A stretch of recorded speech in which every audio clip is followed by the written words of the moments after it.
Yes, ladies and gentlemen, it's yet again another edition of Pitchside. Thank you so much for always checking out that content, sharing, and definitely giving us feedback about everything on Pitchside. We really appreciate that. And like you all know, I had already communicated on my platforms that the next episode of Pitchside is going to feature Mr. Isaac Mwesigwa. This is an interview I also didn't expect that I would do, especially about this time. But here we go. Mr. Isaac Mwesigwa is a former, of course, CEO for Express Football Club and Sports Club Villa. He's a football enthusiast, and he's also, he's been a football agent before, as we all know. But we are definitely going to have him to discuss, his what is going on in his life right now, and also his past, especially with the Express Football Club. He's live and he's joining me here on pitch side. Isaac, hello, and it's been a minute, man. How are you? Welcome on pitch side. Thank you, Peter. Thank you, Pitchside. Thank you, viewers. I'm okay, and good to be here. Good to talk to you, and thank you for the good work you're doing with the new podcast. Okay. Happy to see you. Let me start with that. How's life generally? How what are you up to right now, and what's going on in your life? Let's start from there before we diverge into the drama that was at Express Football Club, Isaac. I'm okay. I'm at school at the moment. I'm trying to upskill myself more Yes. as I take a break from football until further notice. All right, so let's roll it back. May 2020 is when, of course, everyone got to know who Isaac Mwesigwa was, because Express Football Club officially released a statement and communicated that you're the new CEO of the club. Maybe to start with, how did you arrive at the decision of, accepting to be the CEO of Express Football Club? And at that time, Uganda was under, that COVID lockdown. It was strict and tough, but he decided to, take on the role. Briefly, what was the motivation for you to become club CEO at a club like Express that is historical and, well known in the country?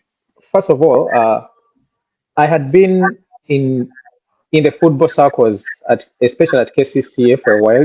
You're aware of that. Yes.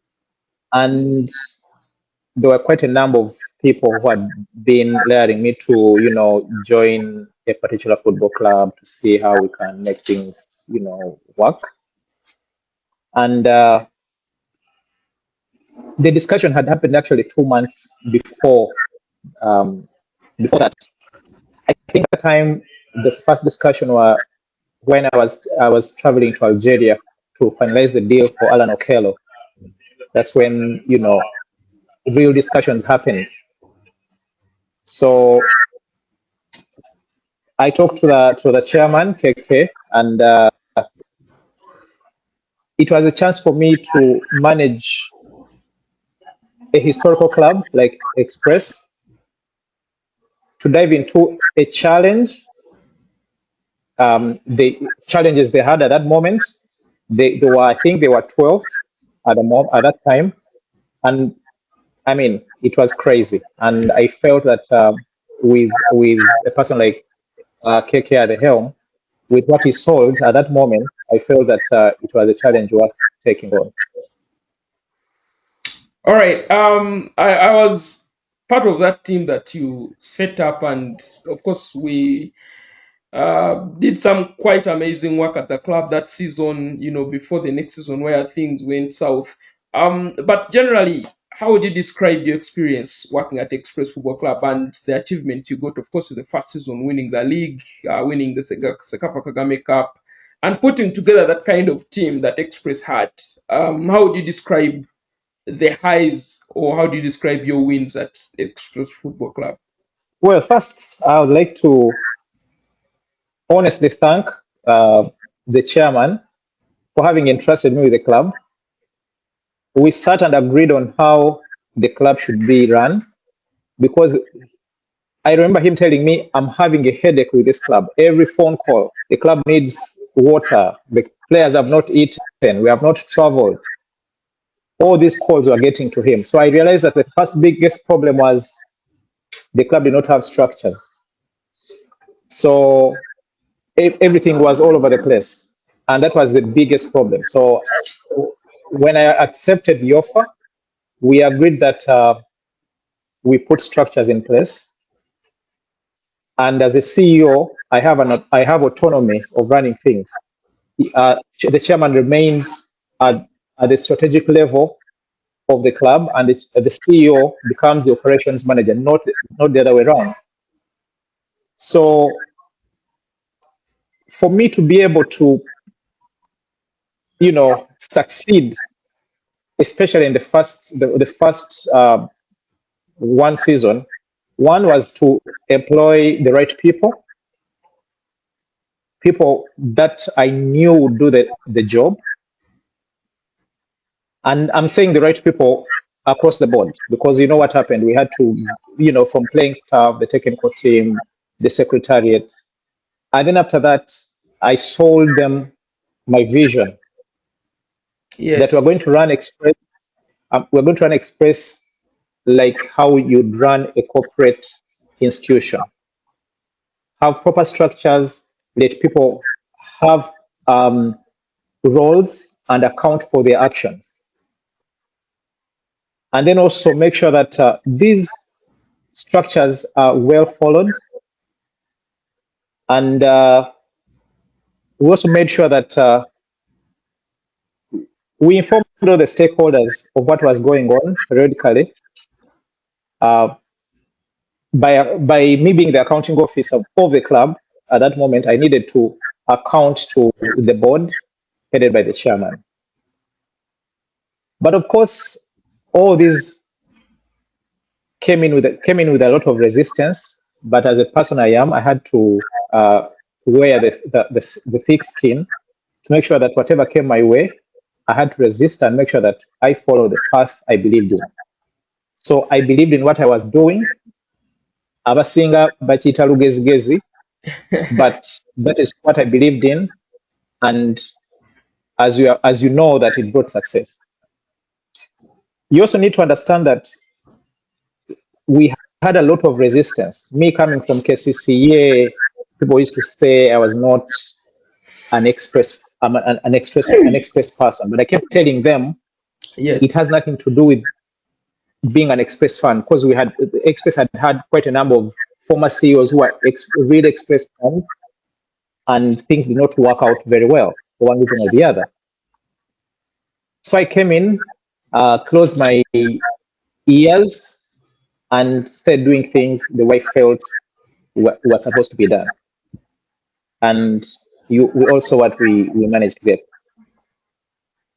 Okay, so Isaac, I mean, everyone knows what happened at the club. The club went on to win, play on the continent, of course, a few challenges here and there. But today in Ugandan football, not many clubs have been able to put up a setup that Express had at the time when you are CEO. You had a strength and conditioning person, you had an analyst, you had a communications team, you had kids people, you had all this. How important maybe is that to football for people out there to understand?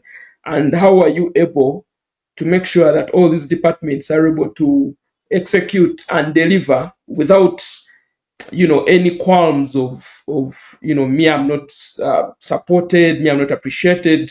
In your position as CEO, how are you able to make sure that all these departments deliver so that the club can perform well? And in relation to that, what advice would you give to clubs today in that line? Okay. First of all, for you to be a CEO of a club in Uganda or in Africa, you need to have the passion. You need to love what you do.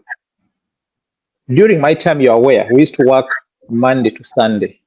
Yes. Monday to Saturday was normal club business. Then Sunday, we'd have a get together, we'd play games with staff, with the media, so that at any one time we're involved in the game. This is something I had learned from Mike. Mike would get at the club at 7 a.m. and leave at 8 p.m. So I knew that you need to give football time.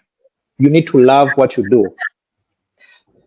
And through that, I sold the same idea to everybody, from the communications manager to the technical team. I kept telling them that this is how things are supposed to run.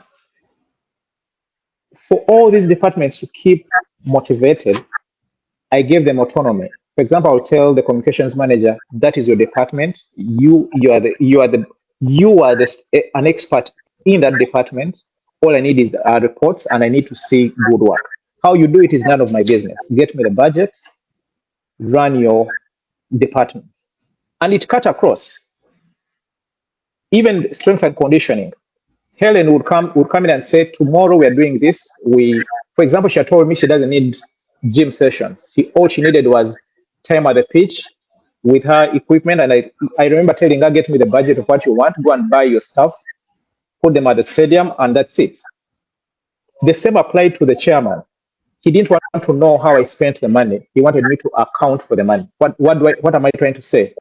At the beginning of the season, we would have a budget, discuss the budget, sign it off, agree that the next time we discuss this budget is mid-season or after 3-4 months, and that was it.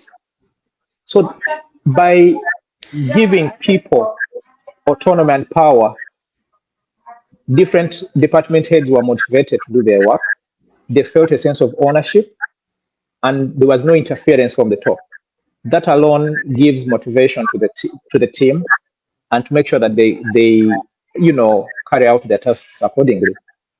You know what I'm talking about. You are the communications manager. There's no any one time I came and asked you, what kind of themes are you going to put up? Who are you going to interview? How are you going to interview people? That was your business. All I wanted to see was positive reviews from the club, and that's what we actually achieved. If you notice that during our time, we never had different information coming out of Express, talking about Express from anybody. It was through one channel, and that was it. Even me going on television, on radio, I needed to first ask you. I'd ask you, there's this, is it okay? You tell me, no, I don't think it is possible, wait and do this. You know how we used to do it. So that is how I believe, or I think we should run football clubs. Most people would call it Rugezigezi. As I keep telling you, somebody made a comment earlier that, Isaac, I know Rugezigezi. Yes, you call it Rugezigezi, but it works, and I believe it is the way to go. Quite a number of clubs have struggled to come up with some of the things we did. That's a fact. It's not by coincidence. Maybe some of these people need to give football more time. I don't think it's about money. There are clubs in Uganda that spend more money than what we spent in the title winning season, but they have not done what we have done at the moment. So it's about empowering your team, making sure that you guide them to do the right thing at the right time. Okay, so it was quite a revealing experience. So, anyways, the first season gets done. There's lots of pomp, lots of excitement amidst the COVID-19 pandemic, and we got to the second season, which of course had quite a lot of trouble, players leaving, and the club not having enough finances here and there. I think let's start from there. Where do you feel the trouble started at Express FC until it led to you leaving your role as CEO? What do you recall, and how do you put the dots together? That I remember on this day, in this month, this and this happened, and this led to what eventually happened of me leaving my role as CEO. First of all, I want you to understand that Express Express has quite a number of external challenges. I'll give an example. There are people who benefit from Express being turbulent. That's interesting, Isaac. Everyone would want to see Express perform well. I mean, someone who No, wants. let me give you a scenario. Yes. If Express doesn't have money, if the players have not been paid, there are people who will go and ask from, those people who really love Express and say, "Oh, Express taina sente abasami tebalina kyakulya." Then they get a 500,000 here, a 1 million here.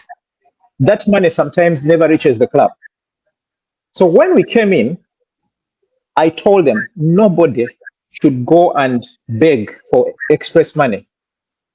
Let us reach out to these people, and this money is deposited on the Express account. Now, that was problem number one. That was a big challenge because the people who used to solicit these monies were now cut out.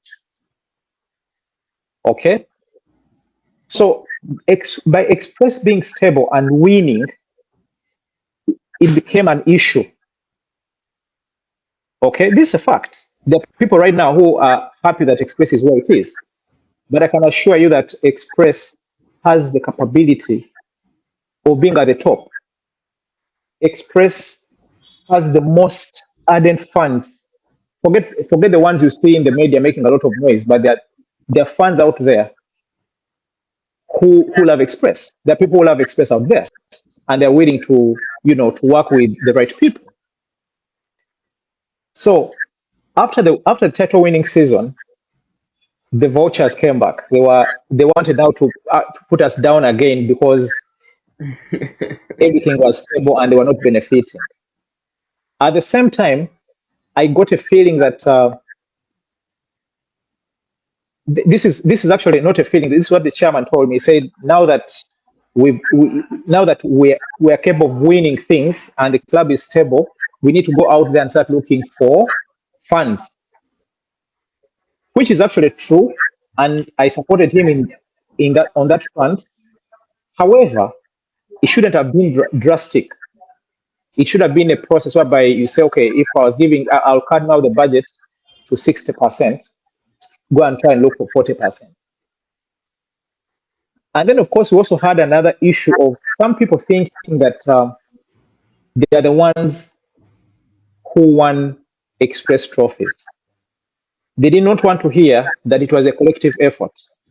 For me, I'll tell you that even the cook, Mariam, at the stadium, contributed to Express winning.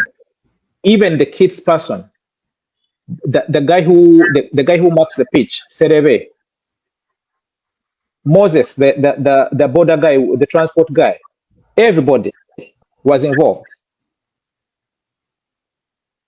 This was not going down well with some people who wanted to hear that Peter Tab is the one who won Express trophies, which was wrong. Yes. Okay.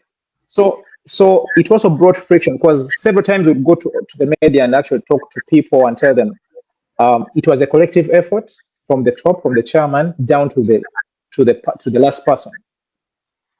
But they'll come up and go to other media stations, radio stations, and complain that it is me who won the trophy. Yet it is a team effort. So there was also that challenge that actually caused a lot of friction, and you notice that after a while the technical team was now getting disintegrated. Because I'll be blunt with you, the head coach felt that the S&C coach was getting more credit than him. And as such, in the second season, he was like, I'm not going to work with S&C coach. Yet, in my view, you need a fit team. You need to coach a fit team. So such challenges were the ones that caused the team to have issues, financial, internal conflicts, and people diverging from the objective. And then also then again the vultures, I call them the vultures, the guys who used to benefit From the club. from the turbulence. Yeah, from the turbulence. answers. I'll tell you. By the time we joined the Express, there are people who had gazetted different gates that, for me, I used to collect. I used to collect money from this gate. The former chairman had given me this deal, and I was like, show me your contract. If you don't have a contract, I do not know you. So they used that moment to start taking sides and talking to the head coach how the CEO wants to fire you, the CEO doesn't like you, the CEO does not credit you, and all this information actually would even start going to the media. The CEO is getting money from the chairman and we're not getting it. You know, things they had no clue about. Yes. In conclusion, with these issues was that there were many external forces that were influencing the technical team to look at things differently. And I'll actually tell you that I know I made the right choice to hire the head coach from the beginning because I believe that he was the right person for the job. And I also do not regret the decision I made to let him go at that moment. Yes. And that decision was not just made by me. It was a decision. It was a collective decision. This was after the consultations with the board, and we actually agreed that I think it's the right time for the betterment of the club and going forward. We have a change in the technical team. Okay, so I mean, you tap or you touch on so many talking points, in your explanation, and maybe for me, the best way to sum it up in a question would be today when you sit back and look back at the time you were as CEO Express, do you feel there are things maybe personally you feel short on, and maybe now you can even improve and do better? And what are those things briefly that you would say maybe, yeah, this is something that I should improve on, and this is something that I should improve on? Before I get to the question of Express's situation right now and maybe how they can get better according to you. Something I should have done better was to involve more stakeholders, more people who would add value to the club more, not relying on the chairman, because I mean he would wake up and say, today I don't have money, and that's it. And maybe still some other thing I would have done or I'll do better is to go out there and actually look for the actual Express funds. This is a project we had wanted to do. I remember I went with the late Abdul Chinove in Masaka to try and register funds. But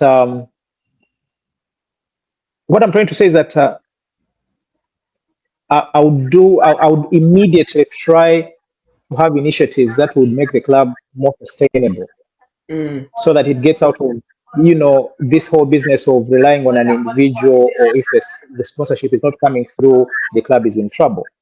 And then also try to, now that we have tested success, try to work within our means, because I mean the first season we went all out and did what we had to do. This is going to sound very interesting for you, but also I think one of the things I learned was I needed to work more with the media. The media could sell Express positively. Some of the journalists, because they were not as involved as they would have, they chose to keep quiet because the club was winning. Yet they should have been talking about Express at that moment. So working closely with the media, I would have done it better. And if I got a chance, I would improve on that. And I also need to tell you that things I don't regret doing, Yes. like closing out the funds, Express funds. There are so many Express funds that feel entitled, and they've actually brought problems to that club. Today, whoever feels has been at Express long enough will stand in front of a camera and start talking about Express. You hear the chairman, funds chairman, coming out and making certain comments that are tarnishing the brand of Express. Trust me, no, um, no sponsor is going to come up and, want to partner with a team that is that erratic, where information is spilling all over the place. So they are draining down the brand, which is something we had put together. If you remember, information for us, information was closed. So the people who call themselves Express fans are actually detractors of Express, in my view. Mm. And going forward, I think Express need to regroup. They need to forget about their differences. People used to work in the natural regime, should work with the Ntarazi regime, they should work with Chirumira regime, they should work with the KK regime, they should work with Uganda. For me, I believe that Express should stay at Wankuku. Much as there are issues with I believe we need each other. And together, Express can get back to where it's supposed to be. At the moment, there are a lot of divisions and everybody is pulling it different directions, and that's what is causing problems at the moment. All right. This is going to be a bit more personal, should I say, but it's important because you need to state the record straight. You have been accused by some players that you managed at Express. I'm sure you've seen some players come out and talk things they think you did.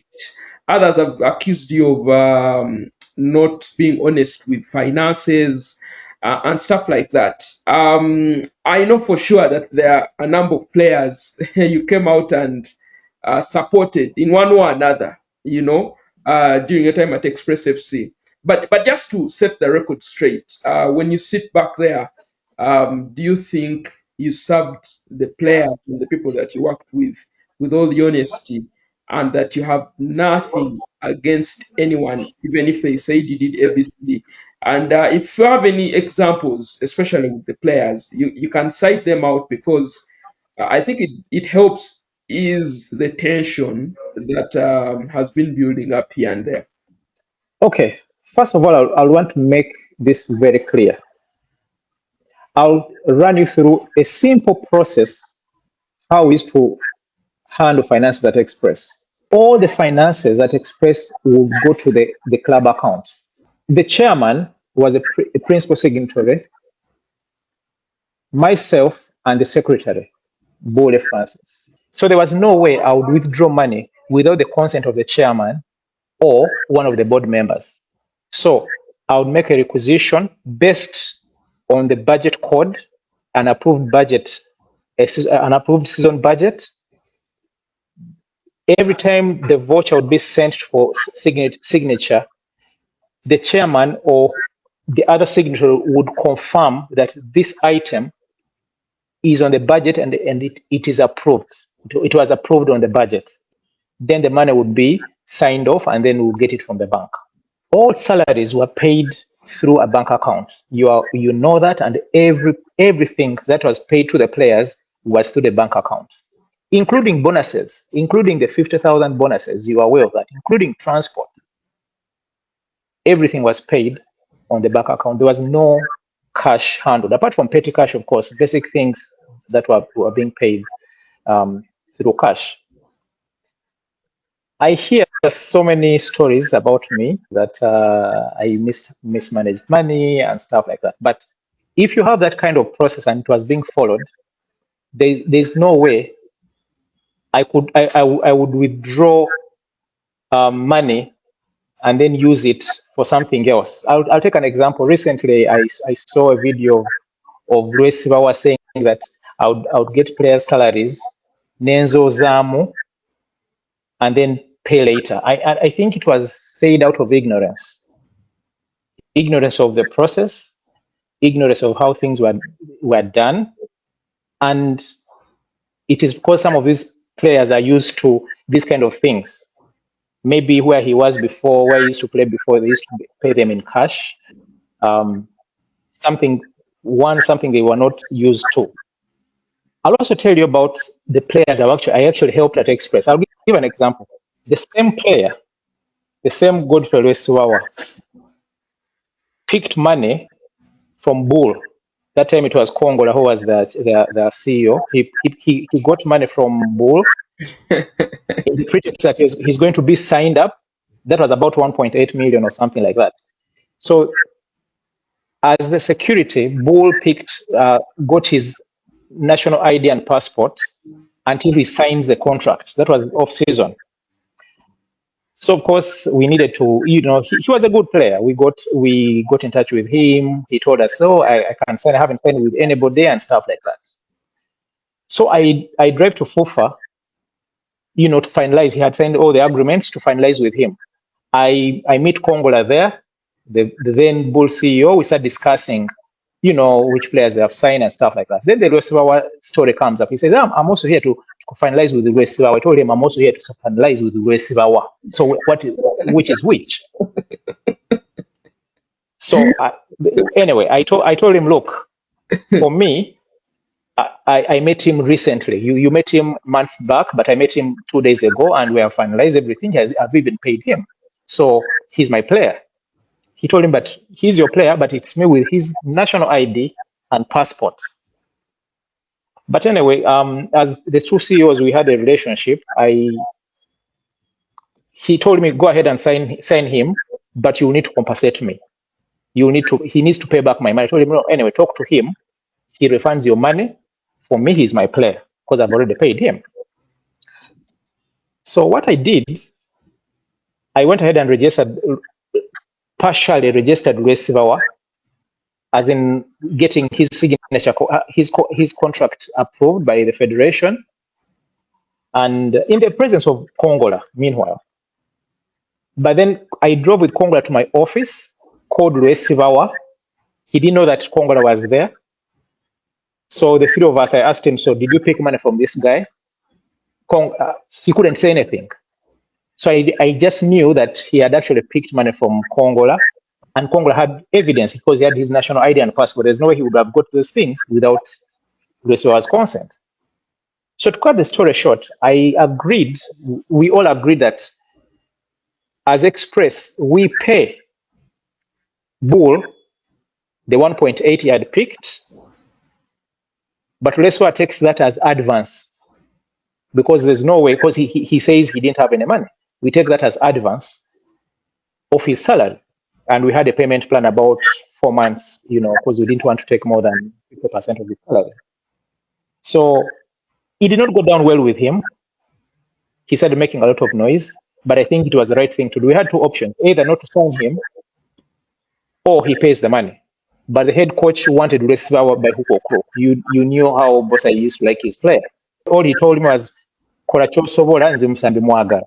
every time the salary would be paid, he would receive 40% less, and he was not happy about it. But he would forget that he had picked this money earlier. Yes. These are some of the problems. These are some of the issues some of these players don't want to understand and know. The second issue was to do with the UPL winning bonus. Now, some players are very selfish. These players wanted to, the 15 players who actually used to play wanted to get all the money by themselves. Okay? Yes. Which is unfair. As I told you, it was a team effort. Now, the only regret I have, this I'll tell you, is with my secretariat, you people. Because when this money came in, the chairman told me, Isaac, first pay the technical team and the players. I'm going to get you more money, and then you pay the secretariat. And that is the same information I gave you. I called the meeting in the secretariat. I told you guys, there's bonus going to be paid. But without the players and the technical team, the secretariat does not partially exist. So let us first sort these guys. They're going to make a lot of noise, and you guys will understand. the way I distributed the bonuses was based on the number of games played, with a minimum, with the least getting 3 million. This should be open information right now.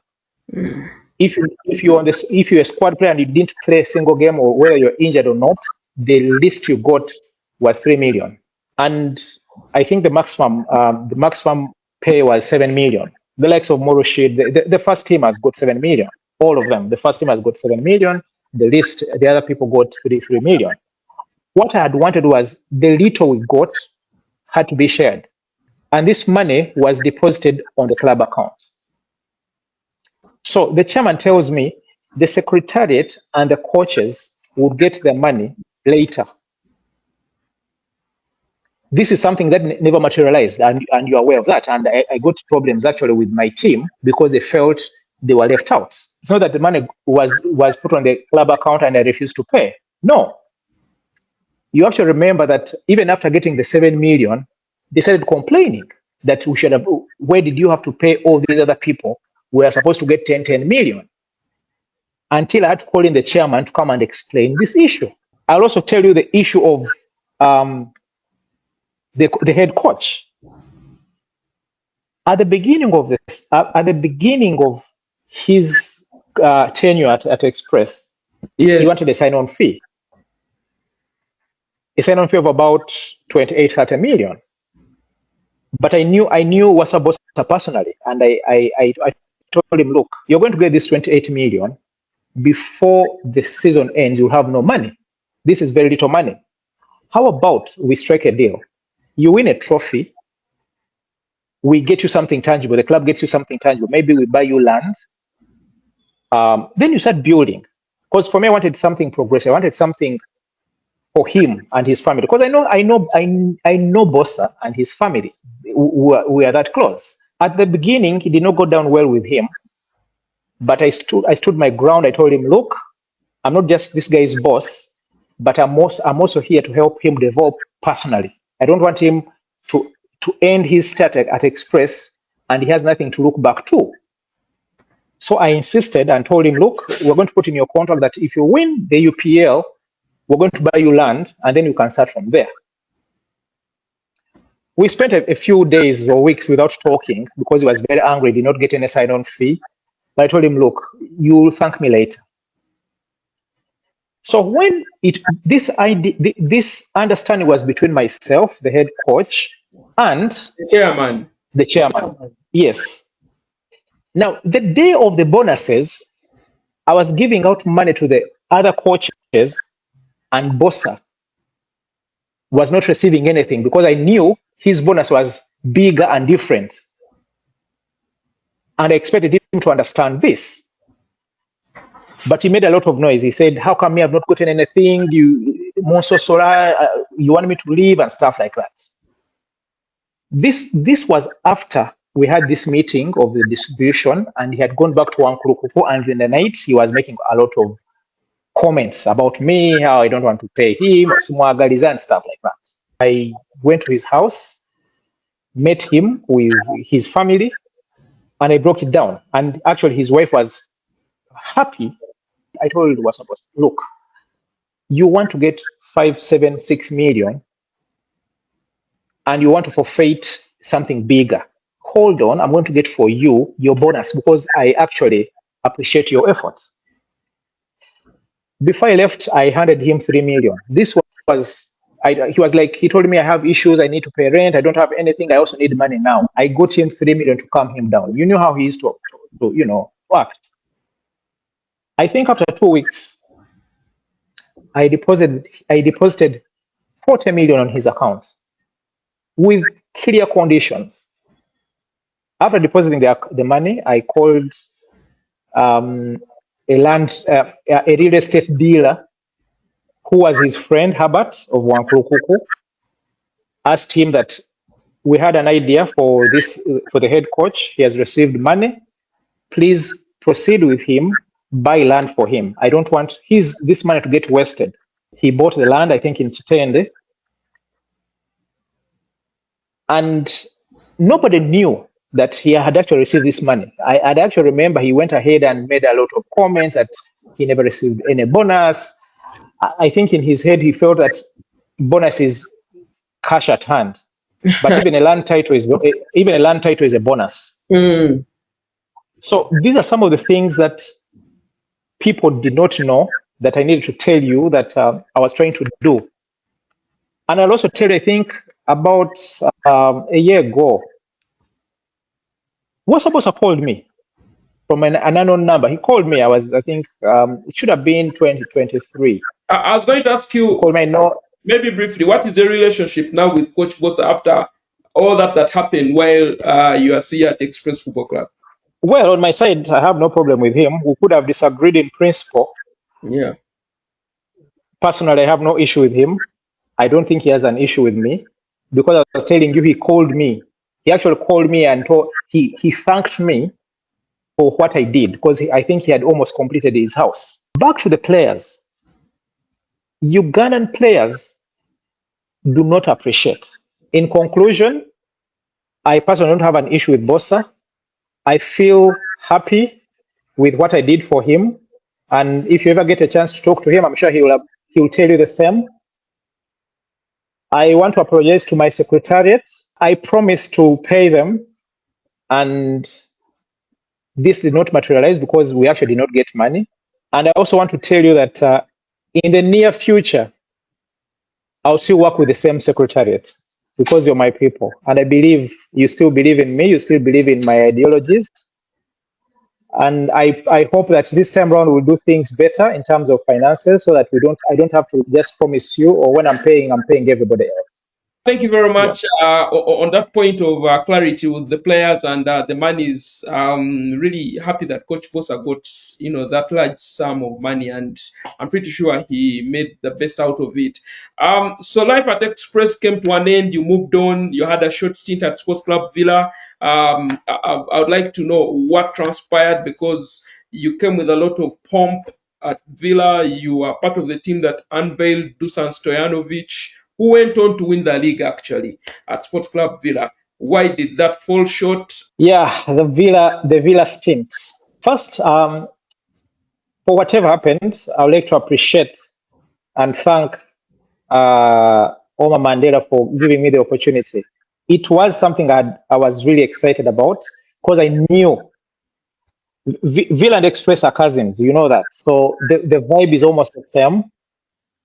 The enthusiasm of the fans is the same. And I mean, it's Villa. But I think after signing for Villa and sitting down with the management at Villa, I would say they got a shock of what I was telling them. Some of them actually felt offended that I was telling them certain things. Others felt it was an uphill task. Yet these were simple things. I'll give an example. I didn't want to do things haphazardly. I didn't want to do things on impulse. I didn't want to just wake up and say, okay, now today we're doing this. I wanted us to have a process. In short, I wanted to introduce a structure at Villa, but I was not allowed to do that, because that is not their modus operandi. Two, as a CEO, I knew my roles and responsibilities, and I knew my boundaries, my power boundaries. This is something they did not want to believe or accept. So my role was being turned into a club officer, for the lack of a better word. I wasn't a CEO, but I was somebody they would send around, go and do this, go to the media and do that. But I did not have the power to take decisions. I did not have the power of a CEO. And for me, I work on principle. These are things that I felt were lacking at that time. And I knew I had a profile I was coming with, and I did not want to tarnish my reputation Yes. by stopping too low. And it was best for me to leave early, before anything happens. A breakdown there on what transpired at Sports Club Villa today. You of course, like you mentioned earlier at the start of the interview, you are out there trying to pursue further studies. What's your analysis of the Star Times Uganda Premier League today? How do you look at it? Competitiveness and the future of the league going forward. What's your opinion? I think the competitiveness has gone down a little bit. However, we have the new kids on the block. We have Nick Bull having the consistency. Vipers dominating so many teams. The teams that are doing well are intentional. The teams that are struggling, the former big teams that are struggling, I think they're not doing enough.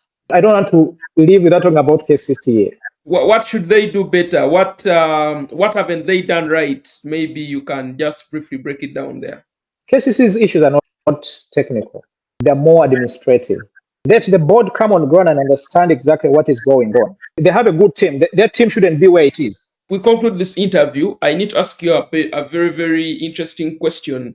Alan Okello is a player that you know very well, worked with. We also you when you are taking him to Paradou in Algeria. A deal that didn't exactly work out before he came back, KCC on loan, then bypass. Today he's back at the top, scoring goals for fun at bypass and enjoying himself. What's your opinion on Alan Okello and how far do you think he can go now that he's back again, enjoying his talent as a football player in Uganda? I would like to also first tell you that I don't think the Paradou deal was a failure for me. If you get to understand the nitty gritties of that deal, it wasn't a failure. Make no mistake, Alan Okello is a brilliant player. He's a big, he may not be the most talented, but he's a big game player. He's not faced by the occasion. And I think Vipers is now reaping from the new Alan Okello. Vipers is reaping from the mature Alan Okello. I think now this is the time Alan Okello should think of leaving Uganda to play at the highest level. Because if, for example, if the national team had 3, 4 Alan Okellos, um, in terms of being comfortable with the occasion, would be doing much better.